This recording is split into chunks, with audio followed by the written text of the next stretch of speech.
Students, welcome to your social science class. Today we'll discuss constitutional design, the chapter of civics. The dreams and the promises. क्या क्या dreams थे हमारे, जो हमारा Indian constitution है, और क्या क्या इसके प्रोमिसेस थे. Mahatma Gandhi in his magazine Young India in 1931 spelled out what he wanted to the constitution to do. मतलब कि हमारा संविधान क्या करेगा, क्या करना चाहता है. तो उन्होंने अपनी मैगज़ीन के अंदर, जो यंग इंडिया थी 1931 में, उन्होंने ये सब मेंशन किया था. तो doctor B.R. Ambedkar criticise Mahatma Gandhi and his vision. जो महात्मा गांधी जी का विजन था, उन्होंने उस चीज़ को क्रिटिसाइज़ किया, उसकी आलोचना की. And Jawaharlal Nehru gave speech on midnight of अगस्त 15, 1947. 15 अगस्त 1947 को जवाहरलाल नेहरू ने आधी रात में, यानी कि अगस्त की मिडनाइट में, उन्होंने अपनी स्पीच दी थी. ही stated when the word sleep, ये वर्ड जो स्लीप है, ये उन्होंने वर्ड स्लीप उन्होंने इस वर्ड का इस्तेमाल किया. And India will awake to life and freedom. तो उन्होंने कहा कि भारत जागेगा अपने आज़ादी के लिए, अपने फ्रीडम के लिए, तो अपने जीवन को बदलने के लिए. तो इस प्रकार से freedom and the power brings responsibilities. जो आज़ादी है और जो शक्ति है, पावर है, वो रिस्पॉन्सिबिलिटीज़ लेके आएगी.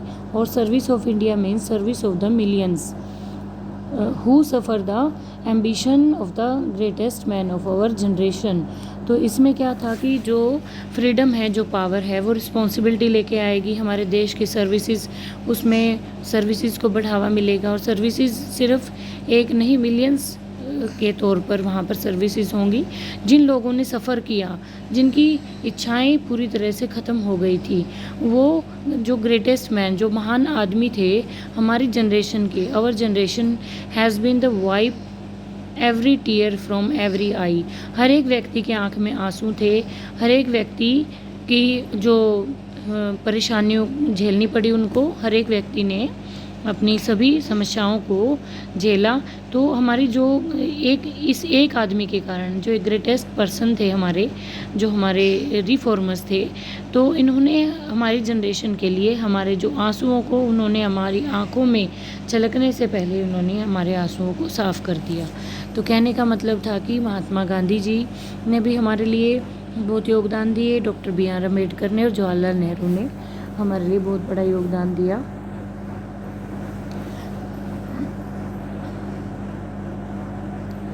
अब जो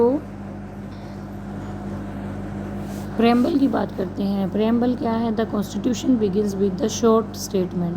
हमारा जो भारतीय संविधान था, एक शॉर्ट स्टेटमेंट से तैयार हुआ.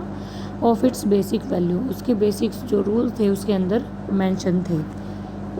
अब इसको क्या कहा जाएगा? This is called the preamble to the constitution. तो प्रेम्बल क्या है? भारतीय संविधान की एक प्रस्तावना है, तो जिसको क्या कहा जाता है? प्रेम्बल.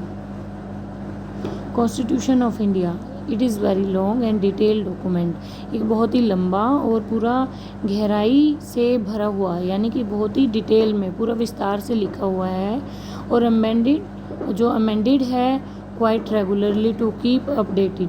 तो इसके अंदर जो भी अमेंडमेंट हुए हैं, जितने भी इसके अंदर बदलाव हुए हैं, उनको भी रेगुलरली इसके अंदर अपडेट किया गया है. It lays down the procedure for the choosing person to govern the country. अब इसके अंदर क्या है कि इसमें वो प्रोसीजर सारा मेंशन है, वो प्रोसीजर सारा लिखा हुआ है कि किस व्यक्ति का चुनाव करना है हमारे देश को चलाने के लिए, हमारे देश को गवर्न करने के लिए. तो इसके अंदर सब कुछ निहित है, सब कुछ मेंशन है. And the constitution defines who will have how much power to take decisions. तो कॉन्स्टिट्यूशन डिफाइन करता है कौन से व्यक्ति के पास कितनी पावर है डिसीज़न लेने के लिए. तो ये सब हमारे कॉन्स्टिट्यूशन में निहित है, उसमें मेंशन है.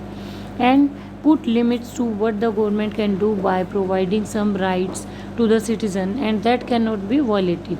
अब जो इसके अंदर कुछ लिमिट्स भी हैं सरकार के लिए भी. अब हर एक व्यक्ति को ये नहीं है कि पावर है तो उसकी लिमिट नहीं है, तो उसकी लिमिटेशंस भी हैं. तो हर एक व्यक्ति को अपनी पावर को सही रूप से इस्तेमाल करना पड़ता है, और उनको जो व्यक्तियों को, हमारे इंडियन सिटीजन्स को जो राइट्स मिले हैं उन राइट्स को का भी सही रूप से इस्तेमाल करना है, एक लिमिट में उनको इस्तेमाल करना है, और उसके बाद ताकि वो उसको गलत रूप से इस्तेमाल ना करें, उसको हिंसात्मक रूप से उसका इस्तेमाल ना करें, हिंसा होने से बचें। तो इसीलिए सरकार के लिए भी और भारतीयों, जो हमारे भारतीय नागरिक हैं, उन सब के लिए क्या है कि एक लिमिटेशंस उसमें डाली गई हैं, कुछ सीमाएं डाली गई हैं, उन सीमाओं के तहत काम किया जाता है। So dear students, have a nice day.